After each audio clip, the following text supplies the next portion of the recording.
He thought his daughter's simple act of offering a crayon was just a sweet moment. He never imagined the woman who accepted it was a lonely CEO whose life and his was about to change forever. Before we dive in, hit that subscribe button and drop a comment. Where in the world are you watching from? The city library was Liam's sanctuary, a quiet haven where the world outside, with its unpaid bills and looming deadlines, seemed to fade into the hushed rustle of turning pages. The air smelled of old paper and floor polish, a scent he'd come to associate with a fragile sense of peace. He sat at a large oak table in the children's section, a thick architecture textbook open in front of him, its pages filled with elegant lines and impossible structures that felt like they belonged to another life. His life, before the firm downsized, before his wife left, before everything became a careful calculation of what he could afford to lose next.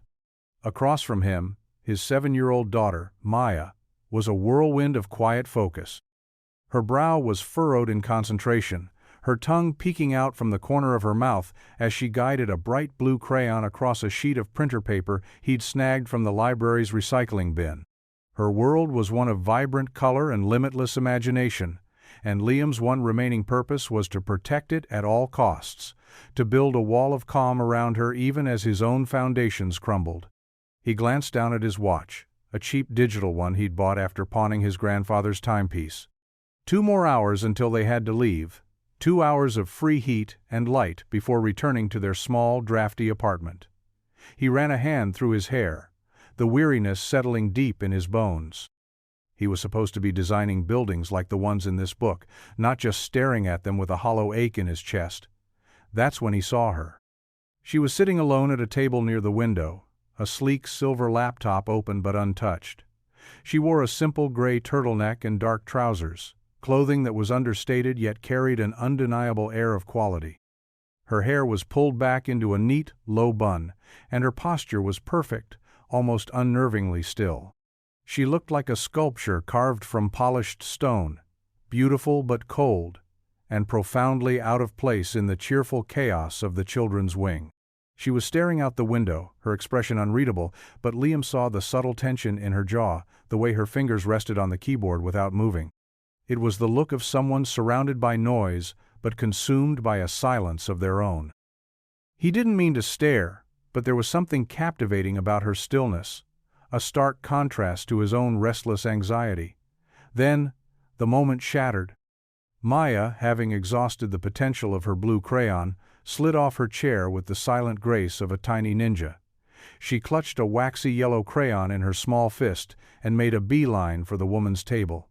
Liam's heart leaped into his throat. "Maya, no," he whispered, but it was too late. She was already there, standing beside the stranger's chair, holding up the crayon like an offering.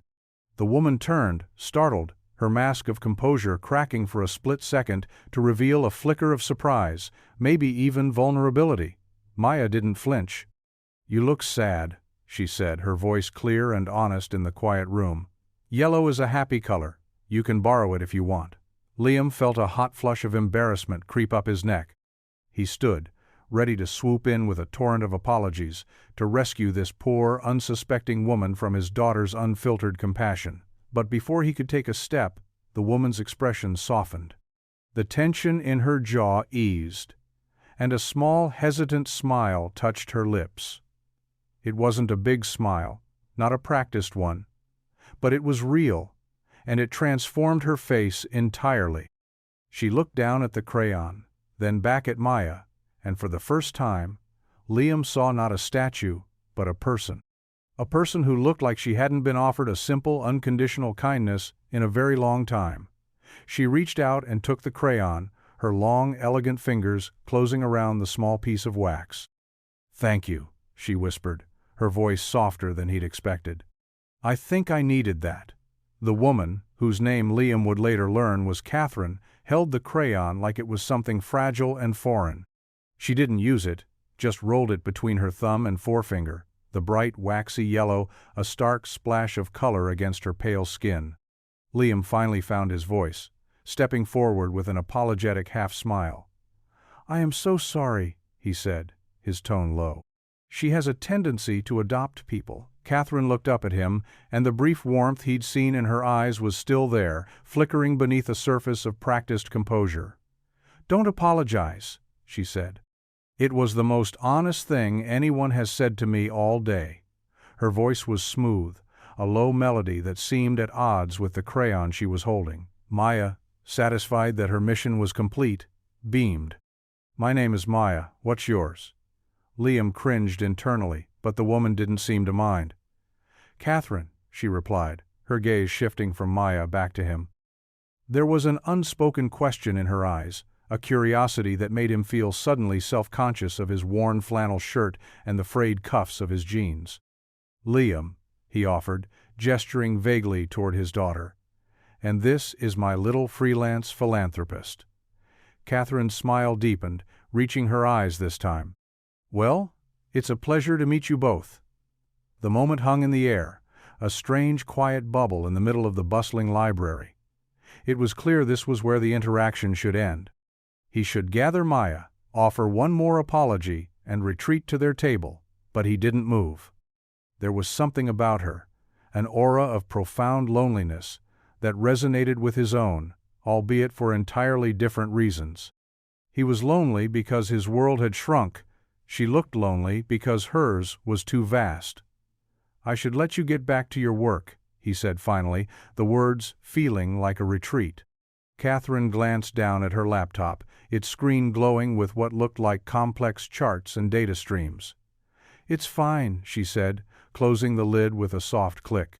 "I wasn't getting much done anyway." The admission was small, but it felt significant, like a crack in the polished facade. She was still holding the crayon.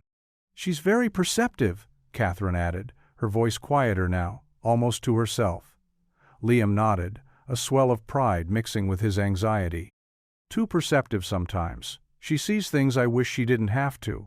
He hadn't meant to say that, to let a piece of his own struggle slip out, but the words came unbidden. Catherine's gaze sharpened, not with pity, but with a kind of focused understanding that was far more disarming. She didn't offer platitudes or empty reassurances. She just held his gaze, a silent acknowledgement passing between them. It was a fleeting connection, a brief intersection of two orbits that had no business crossing, but it left an impression. As he led Maya back to their table, he couldn't shake the feeling of that shared glance. He risked a look over his shoulder. Catherine was watching them, a faint, unreadable smile on her face. Then she looked down, and, with slow, deliberate strokes, began to draw a small, simple sun on a blank sheet of paper next to her laptop. For the rest of the afternoon, Liam tried to focus on the book in front of him, but his mind kept drifting back to the woman at the window. He could feel her presence across the room, a quiet hum of energy that was both calming and unsettling. He was acutely aware of every time she shifted in her chair, every soft sip she took from a sleek water bottle, every moment her gaze lifted from her work. He told himself it was just curiosity. People like her didn't frequent the children's section of the public library on a Tuesday afternoon. They belonged in high-rise offices with panoramic views, in sterile boardrooms where decisions were made in hushed, confident tones. He knew that world, or at least he had once grazed its edges. He remembered the feeling of a well-tailored suit, the weight of a project budget, the intoxicating thrill of seeing a design move from paper to steel and glass. Now, that life felt like a photograph of a stranger. His world was this: the smell of aging books, the faint stickiness of the table from a forgotten juice box, and the fierce, protective love for the little girl who was currently trying to build a tower out of erasers. Maya was getting restless. She'd finished her drawing a vibrant, chaotic masterpiece of a castle guarded by a three-headed dog and was now fidgeting in her seat. "Daddy, I'm hungry," she whispered, tugging on his sleeve. Liam glanced at his watch. Still an hour before they had planned to leave, he checked his wallet, the worn leather soft and thin in his hands. He counted the contents in his head. $12.42. Enough for their bus fare home and maybe a small snack from the vending machine in the lobby. "Okay, kiddo," he said, forcing a cheerfulness he didn't feel. "How about some peanut butter crackers?" He saw the flicker of disappointment in her eyes, but she masked it with a quick nod. She never complained. That, more than anything, was what broke his heart on a daily basis. As they packed up their meager supplies, stuffing crayons and paper into Maya's small backpack, he chanced another glance toward Catherine's table. She was gone. Her laptop, her water bottle, the elegant coat that had been draped over her chair all vanished. The only thing left behind was the single sheet of paper with the small yellow sun drawn in the corner. He felt a strange pang of disappointment, a feeling he had no right to. Why would she stay? She was a transient figure, a brief, intriguing anomaly in his otherwise predictable day. As he zipped up Maya's bag, he noticed a small, folded note tucked under the leg of their table. His name, Liam, was written on the front in elegant, looping script. His breath caught. He picked it up, his fingers suddenly clumsy. Inside, the note was short and simple. "Thank you for the sun, my treat." Tucked inside was a crisp $20 bill. Liam stared at it, the paper feeling both foreign and heavy in his hand. It wasn't a gesture of pity, the note was too personal for that. It was a gesture of, what? Connection? Gratitude? He didn't know. But it sent a complicated wave of pride, shame, and an emotion he couldn't name through him. He looked around the library, but she was nowhere to be seen. She had slipped away as quietly as she had arrived, leaving behind a small mystery and an act of kindness that felt both deeply generous and incredibly complicated. Liam stood there for a long moment, the $20 bill clutched in his hand. His first instinct was to be offended. He wasn't a charity case. He didn't need a handout from a stranger, no matter how well-intentioned. He had his pride, and lately, that was one of the few things he had left in abundance. He should have looked for her, found her, and given the money back with a polite but firm refusal. But then, he looked down at Maya, who was watching him with wide, curious eyes, completely unaware of the silent storm of emotions raging inside him. Her small hand slipped into his, her fingers warm and trusting. The thought of her face lighting up at the prospect of a hot chocolate and a real sandwich from the deli down the street, instead of stale crackers from a vending machine, chipped away at his pride. The $20 wasn't for him, it was for her. It was a brief reprieve, a small island of ease in their sea of constant struggle. Swallowing the hard knot of his pride, he folded the bill and tucked it into his pocket. "Change of plans, kiddo," he said, his voice a little rough. "How about we go get that hot chocolate you're always talking about?" Maya's gasp was audible. Her eyes lit up like the city skyline at dusk, full of pure, unadulterated joy. "Really? With the whipped cream and the sprinkles?" He managed a genuine smile. "The works." As they walked out of the library and into the crisp afternoon air, Maya skipped ahead, chattering excitedly about marshmallows and chocolate drizzles. Liam walked slower, his thoughts still tangled. He couldn't shake the image of Catherine. Who was she? Why had she done it? The gesture felt too personal to be random. There was a deliberate kindness to it, an understanding that went beyond mere sympathy. She hadn't just left money. She'd left a thank you note, acknowledging Maya's gift first. She had framed her act of giving as an act of reciprocity. It was elegant, thoughtful, and deeply unsettling. He found himself scanning the street, a foolish, unconscious hope that he might see her, that he might get a chance to say, "What? Thank you?" To ask her why? He didn't know.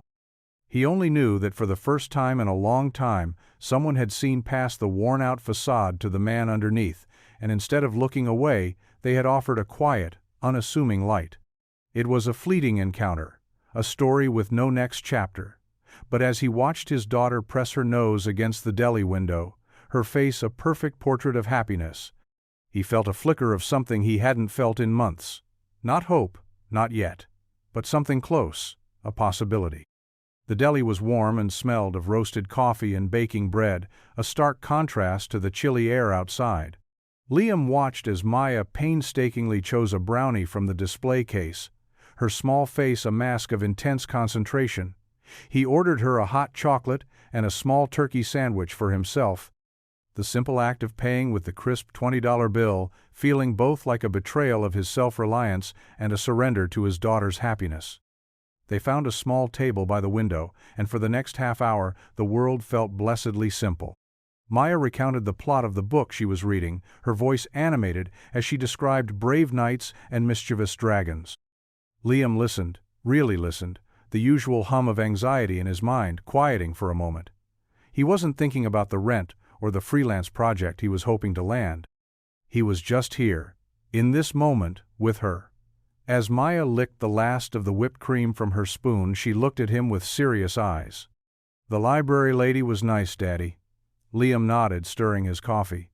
"Yeah, she was. She looked like a queen from a storybook," Maya continued thoughtfully. "But a sad one, like she lost her crown." Liam almost choked on his coffee. His daughter's observations were sometimes so sharp they felt like tiny, expertly thrown darts. A sad queen. It was a surprisingly accurate description. There was a regal quality to Catherine's stillness, a sense of authority that her simple clothes couldn't hide. But Maya was right. There was a deep-seated sadness there, too, a loneliness that clung to her like a shadow. "Maybe she'll come back to the library," Maya said, her voice full of hope. "Maybe you could be her friend." Liam managed a weak smile.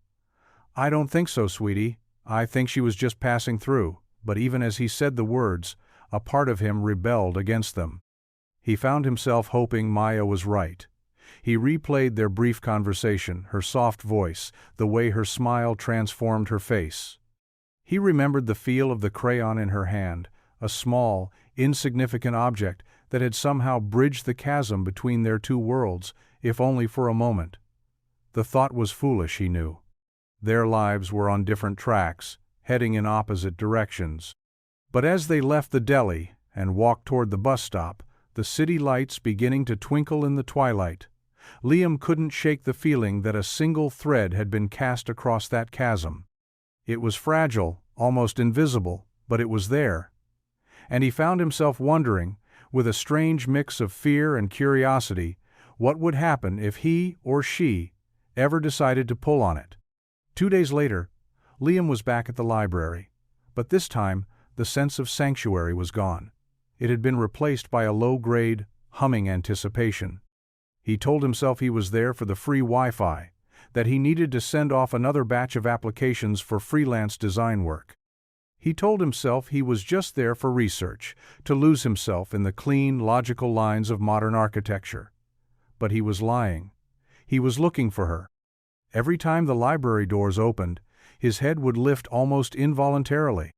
He scanned the faces of the people who entered, students with backpacks, mothers with toddlers, elderly men with newspaper sand. Each time, a small, irrational wave of disappointment washed over him when none of them were Catherine.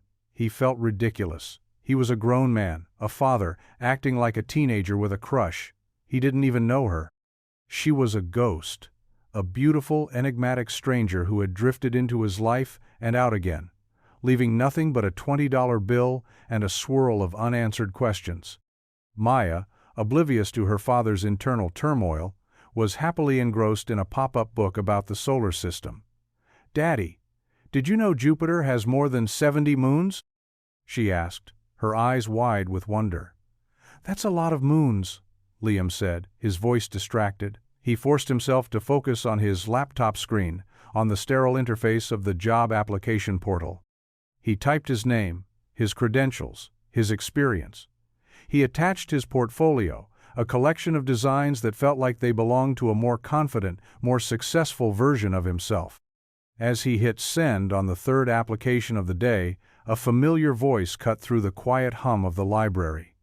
"Jupiter is my favorite. All that chaotic beauty." Liam's head snapped up. Catherine was standing there, right beside their table. This time she wore a dark blue coat, the collar turned up against the chill. Her hair was down, falling in soft, dark waves around her shoulders. She looked less like a statue and more like a person today, but the same quiet intensity radiated from her. Maya gasped, a delighted little squeak. "You came back," Catherine smiled, a genuine warm smile that made Liam's breath catch. "I did. I was hoping I might run into you two." She held up a small, beautifully illustrated book. I saw this and thought of you, Maya. It's about a girl who paints stars." She handed the book to Maya, who took it with reverent hands, her eyes shining. Liam stood up, his heart pounding a nervous, unsteady rhythm against his ribs. He felt a ridiculous urge to smooth down his hair, to check if his shirt was wrinkled. "You didn't have to do that," he said, the words coming out more like a reflex than a conscious thought. Catherine's gaze met his, and he saw a flicker of something he couldn't quite decipher, amusement perhaps, or something deeper. "I know," she said softly. "But I wanted to." The air between them crackled with unspoken things. This was no longer a chance encounter. This was intentional. She had come back for them. And Liam, for all his pride and all his caution, felt a dangerous, thrilling spark of hope ignite in the quietest corners of his heart. Catherine didn't linger for long, but the brief exchange left a permanent mark on the afternoon. She had a way of making a simple conversation feel significant, as if every word was chosen with care. She asked Maya about her drawing, listening with rapt attention as Maya explained the complex political system of her Crayon castle. Liam found himself watching Catherine, fascinated by the way she interacted with his daughter. She didn't talk down to her or use the saccharine sweet voice many adults adopted for children. She spoke to Maya as an equal, with genuine curiosity and respect. It was in those small moments that Liam saw past the elegant coat and the quiet poise. He saw a woman who was, perhaps, just as starved for a real connection as he was. "You have a good father, Maya," Catherine said, her eyes flicking to Liam for a brief moment. "He looks at you like you're the most important thing in the world." Liam felt his cheeks grow warm. "She is," he said, his voice quiet but firm. Catherine nodded slowly, a thoughtful expression on her face. "That's a rare thing." Before the silence could become awkward, she gathered her things. "I have to go," she said, a hint of regret in her tone. "But it was good to see you both again." As she turned to leave, Liam found himself speaking before he could think. "Wait." She paused, turning back to him, her eyebrows raised in a silent question. He fumbled in his pocket and pulled out a folded piece of paper. It was a quick sketch he'd done the day before, a design for a small, sustainable community library, a dream project he'd been toying with for years. I wanted to thank you," he stammered, feeling foolish, "for the other day. And the book. This is what I do, or what I used to do." He handed her the sketch. It was just a doodle on a napkin. Nothing polished or professional, but it was a piece of him, a piece of the man he was before the world had worn him down. Catherine took the napkin, her fingers brushing his for a fraction of a second. The touch was light, almost imperceptible, but it sent a jolt of electricity through him. She unfolded the napkin and studied the sketch, her expression unreadable. She traced the lines of the roof with her fingertip, her gaze focused and intense. "It's beautiful," she said finally, her voice soft with what sounded like genuine admiration. "You have a real gift, Liam," he shrugged, trying to downplay the swell of pride in his chest. "It's just an idea." "Ideas are the most powerful things in the world," she said, carefully folding the napkin and tucking it into her coat pocket. "Thank you for sharing this with me." And then she was gone, leaving Liam standing there with a racing heart and the distinct feeling that something significant had just happened.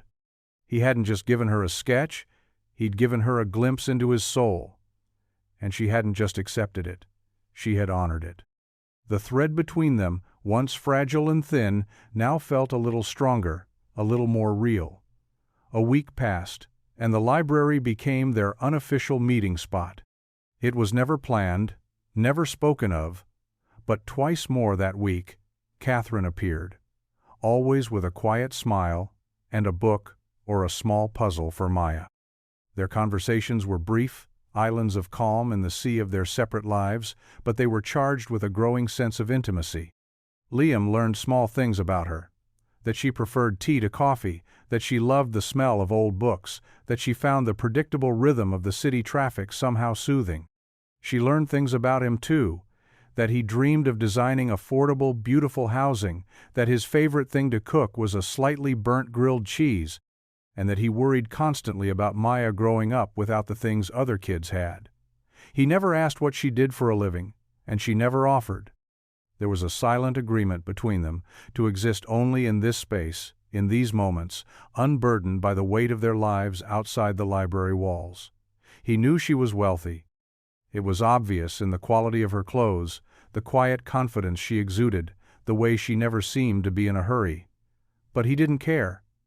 In fact, a part of him preferred not knowing. The mystery allowed him to see her, not her status. One rainy Friday afternoon, the library was unusually crowded. Liam and Maya had managed to snag a small table in a quiet corner. Liam was sketching again, losing himself in the clean lines of a new design, while Maya was meticulously coloring a picture of a rainbow. Catherine arrived, looking flustered for the first time since he'd met her. Her hair was damp from the rain, and there was a smudge of ink on her cheek. "Is this seat taken?" she asked, gesturing to the empty chair at their table. "It is now," Liam said, a smile spreading across his face. She sank into the chair with a sigh, placing a sleek leather portfolio on the table. "Long day?" he asked. She nodded, rubbing her temples. "You could say that. Sometimes it feels like I spend my entire day in meetings, talking about things that don't matter with people who don't listen." The complaint was so normal, so relatable, that it made her feel instantly more accessible. "I know the feeling," Liam said, thinking of his last soul-crushing interview for a junior drafting position. Maya looked up from her coloring, her brow furrowed. "Why do grown-ups have so many meetings?" she asked. Catherine laughed, a genuine, tired laugh. "That's a very good question, Maya. I think it's because we forget how to just be quiet and draw rainbows." She reached out and tapped the vibrant drawing.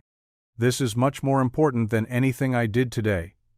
At that moment, another woman approached their table. She was impeccably dressed in a sharp business suit, her expression a mask of polite urgency.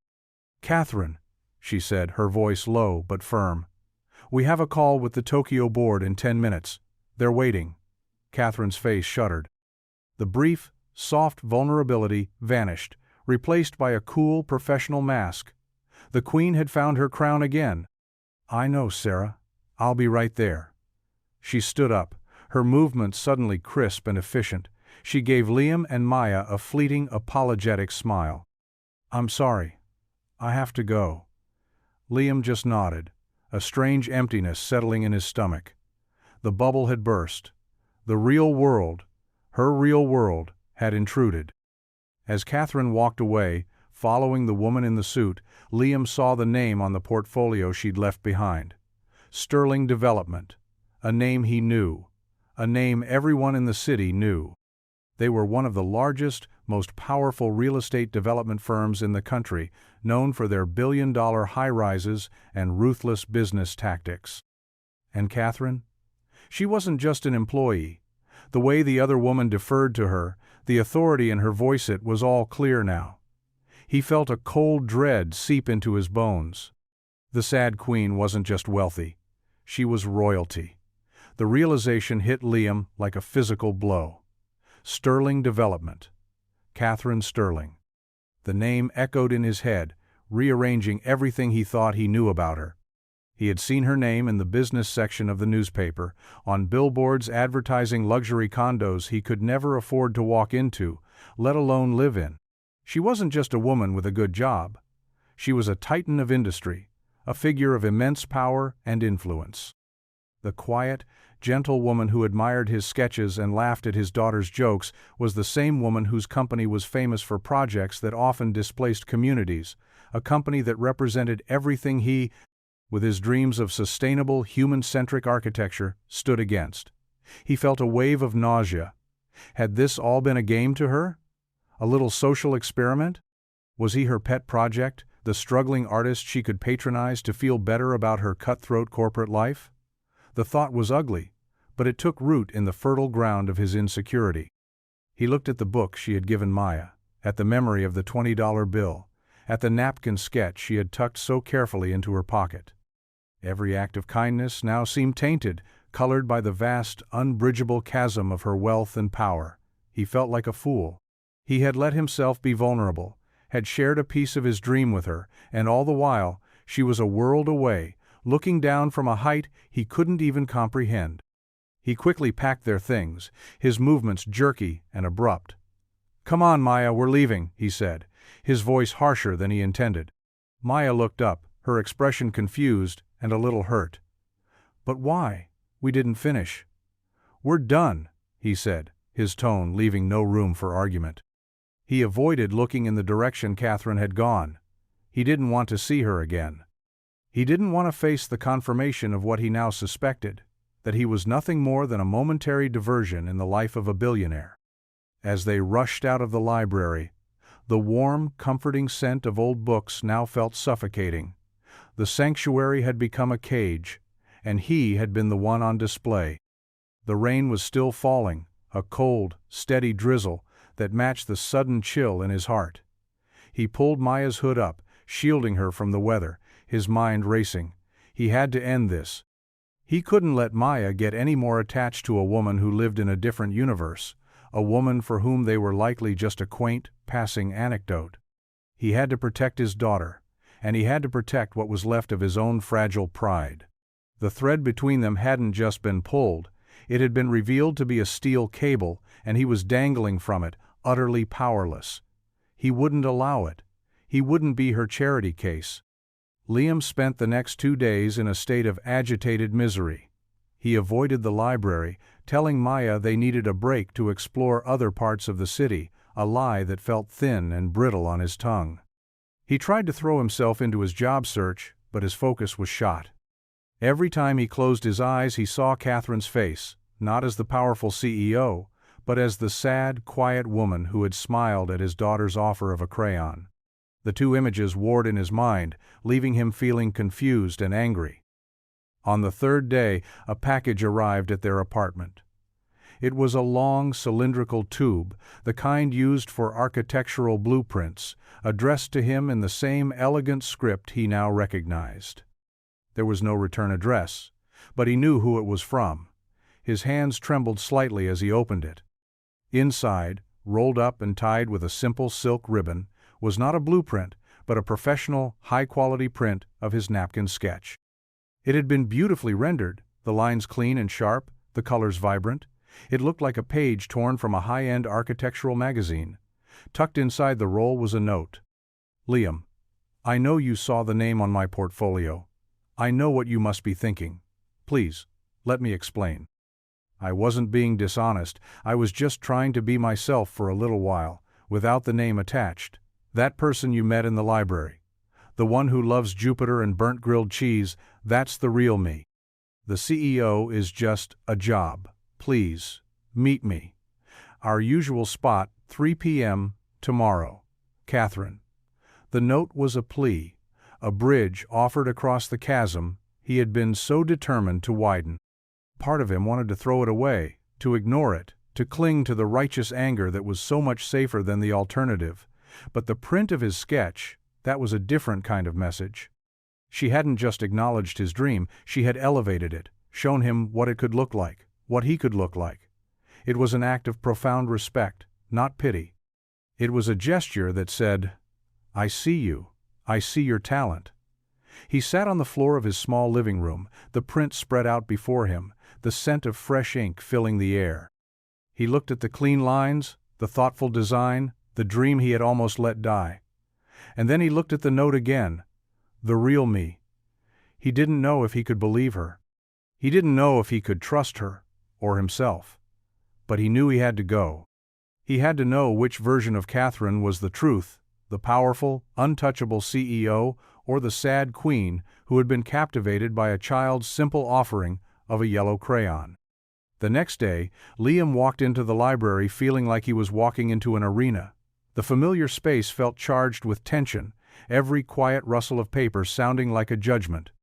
He found Catherine at their usual table, a cup of tea steaming in front of her. She looked up as he approached, her eyes full of a nervous, hopeful vulnerability he'd never seen before. He sat down, placing the rolled-up print on the table between them. He didn't say anything at first, just let the silence stretch. A quiet battle of wills. "Thank you for coming," she said finally, her voice barely a whisper. Liam's jaw was tight. "I almost didn't. I know," she said, her gaze dropping to her hands. "I understand why you're angry." "Angry doesn't cover it," he said, his voice low and steady. "I feel like an idiot, Catherine. Like I was some kind of project for you. My week befriending the working class. Is that what you're going to tell your friends at the country club?" The words were harsher than he'd intended, but they came from a place of deep, wounded pride. Catherine flinched as if he'd struck her. "No," she said, her voice shaking slightly. "It was never like that, Liam. You have to believe me." "Why should I?" he challenged. "Everything about you is a world away from me, from my daughter." "That name on your portfolio. Sterling Development buys and sells entire city blocks. You don't just have a different life. You live on a different planet." She looked at him then, her eyes pleading. "That planet is the loneliest place in the universe. I hate that world, Liam. I hate the meetings, the politics, the endless, empty pursuit of more. It's a gilded cage, and I've been trapped in it my whole life." Her voice cracked. "When I met you and Maya, it was the first time in years I felt like I was breathing real air.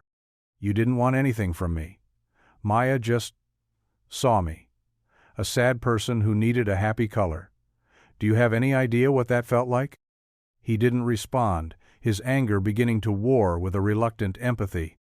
"I didn't tell you who I was, because I knew the moment I did, I would stop being Catherine and start being Sterling Development," she continued, her voice gaining a desperate strength. "I would become a headline, a balance sheet, and I couldn't bear to lose the one real thing I'd found." She reached across the table, her hand hovering just above his. "This," she said, gesturing to the print, "this is not pity. This is respect. I see your talent, Liam. I see your heart. And it has nothing to do with money or status. Please, don't let my world poison the one thing that has started to make sense to me." The raw, unvarnished truth of her words hung in the air between them. He looked at her, really looked at her, and saw not the powerful CEO, but the sad Queen Maya had described, a woman desperate to lay down her heavy crown, if only for a little while. His anger began to recede, replaced by a deep, aching understanding. They were both trapped, just in different kinds of cages. Liam let out a long, slow breath, the tension in his shoulders beginning to ease for the first time in days. He looked from her pleading eyes to the beautifully rendered print of his dream. She hadn't just seen his talent, she had seen the best version of him, the version he had forgotten existed. The anger was gone, but the fear remained. "Even if I believe you," he said, his voice softer now, "it doesn't change anything. We're still from two different worlds, Catherine. It's a nice thought, a sweet story, but it's not real life." "What if it could be?" she whispered, a fragile hope in her voice. "What if we could make it real?" He shook his head, a sad, bitter smile touching his lips. "People like me don't get fairy tale endings." Catherine's expression hardened, a flash of the steel he'd imagined she possessed finally surfacing. "Don't you dare put yourself in a box, Liam. And don't you dare put me in one. I'm not a fairy tale princess, and you are not a project. We are two people who found each other in a library. That's it. Everything else is just noise." She leaned forward, her gaze intense. "I am tired of living a life that is safe and empty. I want something that's complicated and real. I want this, with you, with Maya." The conviction in her voice was absolute. She wasn't asking for his permission, she was stating a fact, a truth she had finally claimed for herself. It was bold, terrifying, and utterly captivating. Liam looked at her, at the fire in her eyes, and felt the last of his defensive walls crumble. Maybe he had it all wrong. Maybe the real risk wasn't in letting her in. Maybe the real risk was in letting her go. He slowly unrolled the print on the table, smoothing it out with his hands. He looked at his design, at the quiet, hopeful future it represented. Then he looked at her. "Okay," he said, the single word feeling like a monumental leap of faith. "Where do we start?" Catherine's answering smile was like the sun breaking through the clouds, brilliant and full of breathtaking warmth. "We start," she said softly, "with a burnt grilled cheese, your treat." The days that followed were a delicate, tentative dance. They met for coffee, for walks in the park, for more afternoons at the library. They were slowly, carefully, trying to build a bridge between their two worlds. Catherine was true to her word. She never tried to fix his life with money. She never offered to pay his rent or buy him a new car. Instead, she offered something far more valuable: her time, her attention, her belief in him. She would listen for hours as he talked about his designs, her questions sharp and insightful. She saw the genius in his ideas, the passion he had tried so hard to suppress. With her encouragement, he started working on his portfolio again, not with the desperation of a man looking for a job, but with the passion of an artist rediscovering his voice. He, in turn, began to see the real Catherine.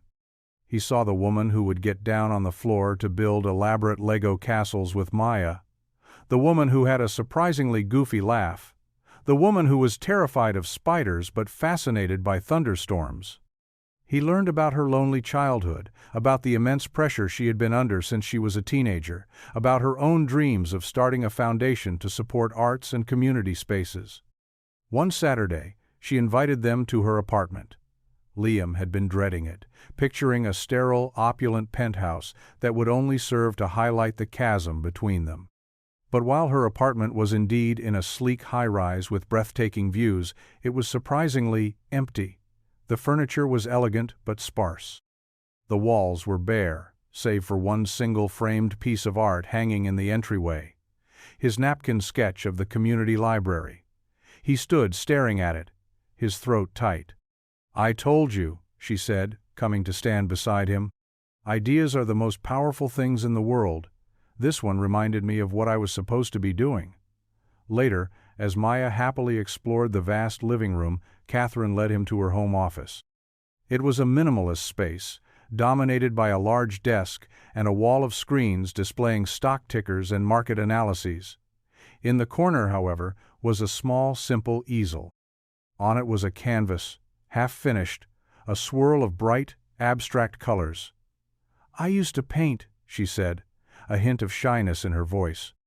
"Before I took over the company, I haven't touched a brush in years." Liam walked over to the canvas, studying the bold strokes, the vibrant energy. "It's good," he said. "It's you." He turned to her. "Why did you stop?" She looked away, her gaze drifting toward the city skyline. "Because I was told it wasn't a serious pursuit. Because I started to believe that my value was tied to the company's stock price, not to this." She gestured to the painting. He stepped closer, taking her hand. Her fingers were cold. "The woman who sees the beauty in a child's crayon drawing, who frames a napkin sketch, who paints like this, that's the real you, Catherine. The CEO is the one who's not serious." She looked at him, her eyes shining with unshed tears. He was giving her back the piece of herself she thought she had lost forever. In that moment, in that quiet, empty apartment high above the city, he wasn't the struggling artist, and she wasn't the powerful CEO. They were just Liam and Catherine, two people finding their way back to themselves, together. The bubble they had built, however, was fragile. The world outside the library and the quiet corners of the park was loud and intrusive. One afternoon, as Liam and Catherine were leaving a small, independent bookstore, a camera flash went off. A man with a press badge stepped forward, his expression predatory. "Ms. Sterling, a comment on the rumors you're stepping back from the Bridgeport Tower project?" Catherine froze, her body instantly tensing. Liam instinctively stepped in front of her, shielding her from the reporter. "She has no comment," he said, his voice firm. The reporter's eyes flicked to Liam, a smirk playing on his lips. "And who are you? Her new pro bono bodyguard?" Before Liam could retort, Catherine took his hand, her grip surprisingly strong. "He's with me," she said, her voice a low, cold command. She pulled Liam away, hailing a cab with an authority that was both breathtaking and intimidating. Inside the cab, the silence was heavy. The brief, ugly encounter had shattered their peaceful afternoon. The noise, as Catherine called it, had found them. "I'm sorry," she said, staring out the window, her reflection a pale, unhappy ghost. "This is what I was afraid of."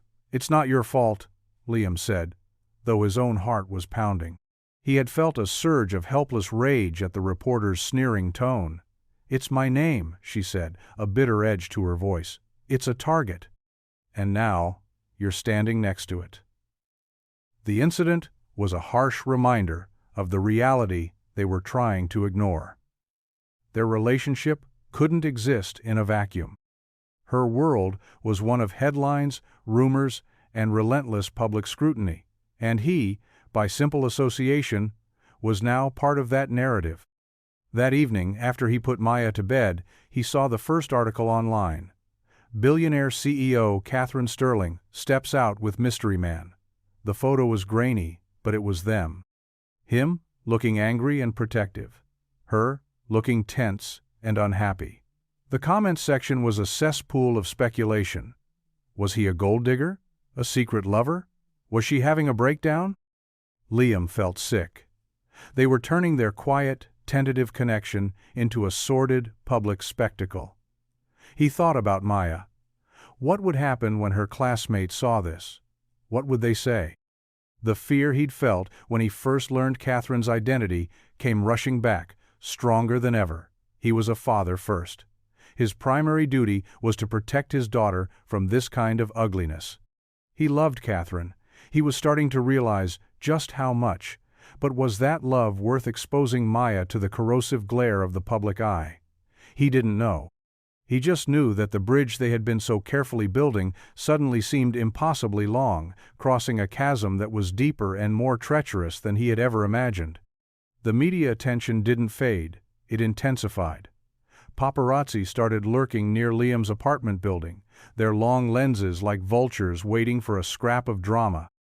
A tabloid ran a story with the headline, "From Penthouse to Pauper. Is Sterling's new love a charity case?" complete with a picture of his rundown apartment building next to one of her gleaming corporate headquarters. The shame was a physical weight, a constant pressure in his chest. He became fiercely protective of Maya, taking her to the park late at night, avoiding their usual haunts, trying to shield her from the whispers and the stares. But children are perceptive. Maya knew something was wrong. "Why are those men with cameras always outside, Daddy?" she asked one evening, her small face clouded with worry. "Are we in trouble?" Liam's heart broke. "No, sweetie," he said, pulling her into a tight hug. "They're just confused." He and Catherine tried to see each other, but it was fraught with difficulty. They met in quiet, out-of-the-way places, always feeling like they were looking over their shoulders. The easy, natural joy they had found was being suffocated by the constant stress and scrutiny. The difference in their worlds was no longer an abstract concept, it was a blaring, unavoidable reality. One evening, Catherine came to his apartment, slipping in through a back entrance to avoid the photographers. She looked exhausted, the strain of the past few weeks etched onto her face. "I can't do this to you, Liam," she said, her voice full of anguish. "I can't drag you and Maya through this mud. It's not fair." "This isn't your fault," he insisted, but his words felt hollow, even to him. "Isn't it?" she countered, her eyes welling with tears. "My name, my life, it's a storm. And I've pulled you right into the middle of it." They stood in the middle of his small, cluttered living room, the sounds of the city a distant hum. The chasm between them felt wider than ever. He loved her, but he loved his daughter more. And he was beginning to see that those two loves might be incompatible. Maybe we need to take a step back," he said, the words tasting like ash in his mouth. "Just until this dies down." Catherine stared at him, her expression crumbling. He saw the plea in her eyes, the silent request for him to fight, to say it didn't matter, but he couldn't. Fear, deep and paternal, had taken root. "A step back?" she whispered. "Or an ending?" He didn't have an answer. He couldn't bring himself to say the word, but the silence that followed was a confession in itself. She nodded slowly, a single tear tracing a path down her cheek. She didn't argue. She didn't fight. She just accepted it, her shoulders slumping in a quiet, heartbreaking defeat. "I understand," she said softly. "You have to protect her." She turned and walked to the door, her movement slow and heavy. Liam didn't stop her. He just stood there, listening to her footsteps fade down the hallway, the sound of his own heart breaking, echoing in the sudden, deafening silence. The silence Catherine left behind was a palpable entity. It filled the corners of the apartment, clung to the air, and made every room feel colder, emptier. Liam tried to fill it with noise. He played music, left the television on, engaged Maya in constant, cheerful chatter. But it was a futile effort. The quiet was in his chest, a hollow ache that wouldn't go away. Maya felt it too. She stopped asking about Catherine, but her name hung in the air between them, an unspoken question. One afternoon, Liam found her sitting on her bed, staring at the book Catherine had given her, the one about the girl who painted stars. She was tracing the cover with her small finger, her expression lost and sad. "Do you miss her?" Liam asked softly, sitting on the edge of the bed. Maya nodded, her lower lip trembling. "She made you laugh, Daddy." The simple, honest observation was a punch to the gut. He had been so focused on protecting Maya from the storm of Catherine's world that he hadn't realized he was also shielding her from the light. He had been trying to keep the sadness out, but in doing so, he had locked the joy out as well. Meanwhile, Catherine had retreated completely. The articles about her and Liam disappeared, replaced by official-sounding press releases from Sterling Development about new projects and market expansions. To the world, it looked like business as usual. The mystery man had been a brief, forgettable detour. But Liam knew better. He saw her on a news segment one night, standing at a podium at a charity gala. She looked stunning in a dark, elegant gown, but her smile was brittle, her eyes hollow. She was the queen back on her throne, but the crown looked heavier than ever. He realized then the true depth of his mistake. He had let the world define them, had let the noise drown out the quiet, beautiful truth of what they had found. He had been so afraid of her world that he had pushed away the one person who had made his own world feel bigger, brighter, more hopeful. He had chosen safety over love, and the result was a life that felt safe, yes, but also profoundly, achingly incomplete. The turning point came in the form of a single, forgotten crayon. Liam was cleaning out Maya's backpack one evening when he found it tucked into a side pocket, a small, worn-down nub of waxy yellow. The happy color, the one that had started it all. He held it in his palm, the weight of it feeling impossibly heavy.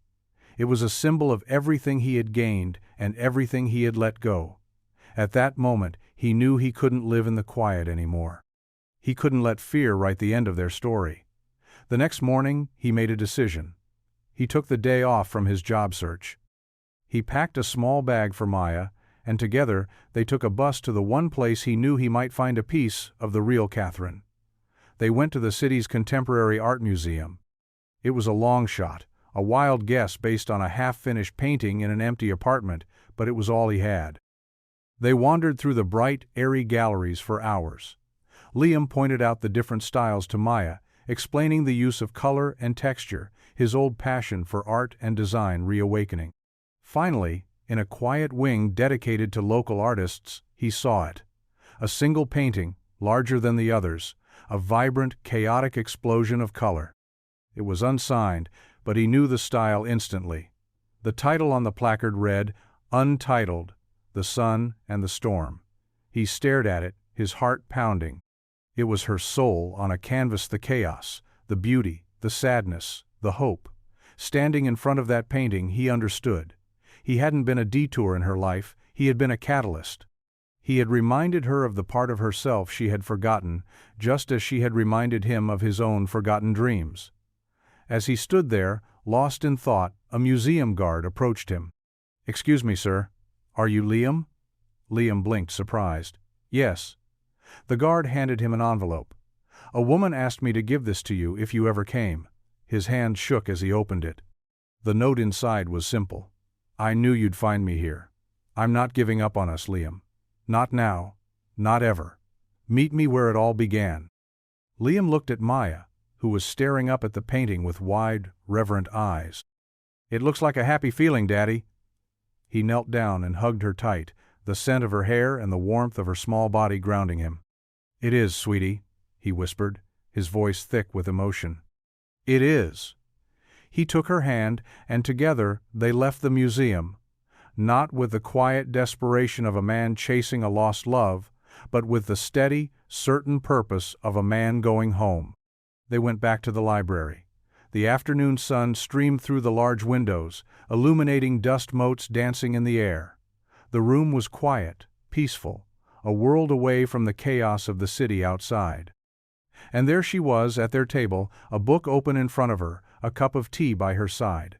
She looked up as they approached, a slow, beautiful smile spreading across her face. It was the same smile he had seen that first day, but this time it wasn't hesitant. It was certain. He walked to the table and sat down, placing the yellow crayon between them. "I'm sorry," he said, his voice raw with emotion. "I was a coward. I let the storm scare me away." "We were both scared," she said softly, her hand covering his on the table. "But the sun is stronger." Maya climbed into the empty chair, pulling out her coloring book as if no time had passed at all. The three of them sat there, a quiet, unlikely constellation in the hushed sanctuary of the library.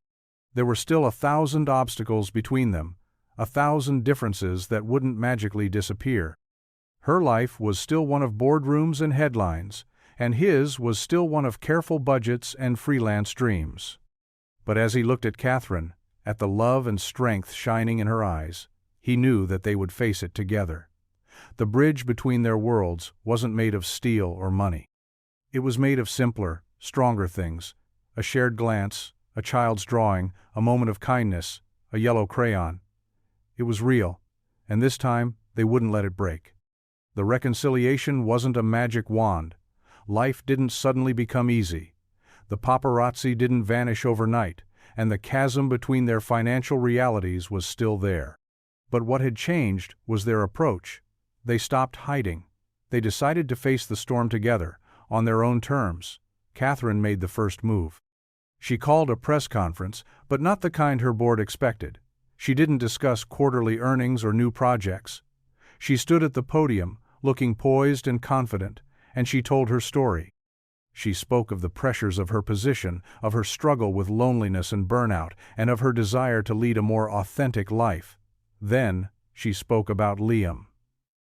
"For the past few weeks," she said, her voice clear and steady, "the media has been speculating about my relationship with a man named Liam. They have called him a mystery, a distraction. They have tried to paint him as someone who doesn't belong in my world. They are wrong." She looked directly into the cameras. "Liam is a brilliant architectural designer and the kindest, most principled man I have ever met. He and his daughter reminded me of what is truly valuable in this world. He doesn't belong in my world. He is helping me build a new one, a better one." She then announced the launch of the Sterling Foundation for Community Arts, its first project being the funding and construction of a new, state-of-the-art public library to be designed by Liam. The room erupted in a flurry of questions and flashing cameras. But Catherine didn't stay to answer them. She had said what needed to be said. Her statement changed the narrative. It wasn't a story about a billionaire and her blue-collar boyfriend anymore. It was a story about partnership, respect, and two people trying to make a positive impact on the world. The scrutiny lessened, replaced by a grudging and then genuine respect. Liam, for his part, threw himself into the library project. It was the dream he had sketched on a napkin, now given life and resources. He and Catherine worked side by side, their different skills complementing each other perfectly. He would design, and she would navigate the complex logistics of permits and construction. Their meetings weren't in sterile boardrooms, but over his cluttered drafting table, with Maya often providing her own colorful additions to the blueprints. They were building something tangible, something that would stand as a testament to their partnership. They were integrating their lives, not by erasing the differences, but by embracing them. He would attend her formal charity dinners, feeling not out of place, but proud to stand by her side. She would spend her weekends at his small apartment, helping Maya with her homework and laughing as Liam tried, and failed, to cook something that wasn't slightly burnt. One evening, months later, they stood on the construction site of the new library. The frame was up, a skeleton of steel reaching for the sky. The sun was setting, painting the clouds in hues of orange and pink. Maya ran ahead, her laughter echoing in the vast open space. Liam slipped his arm around Catherine's waist, pulling her close. "You know," he said, his voice full of a quiet, happy confidence he hadn't felt in years, "I think this is going to be a beautiful building." Catherine leaned her head on his shoulder, watching their daughter dance in the twilight. "I know it will be," she said softly. "Look at the architects." He smiled, kissing the top of her head. The sad queen had finally found her kingdom, and the struggling artist had discovered that the greatest thing he would ever build wasn't a structure of steel and glass, but a family built on a foundation of love, respect, and a single yellow crayon.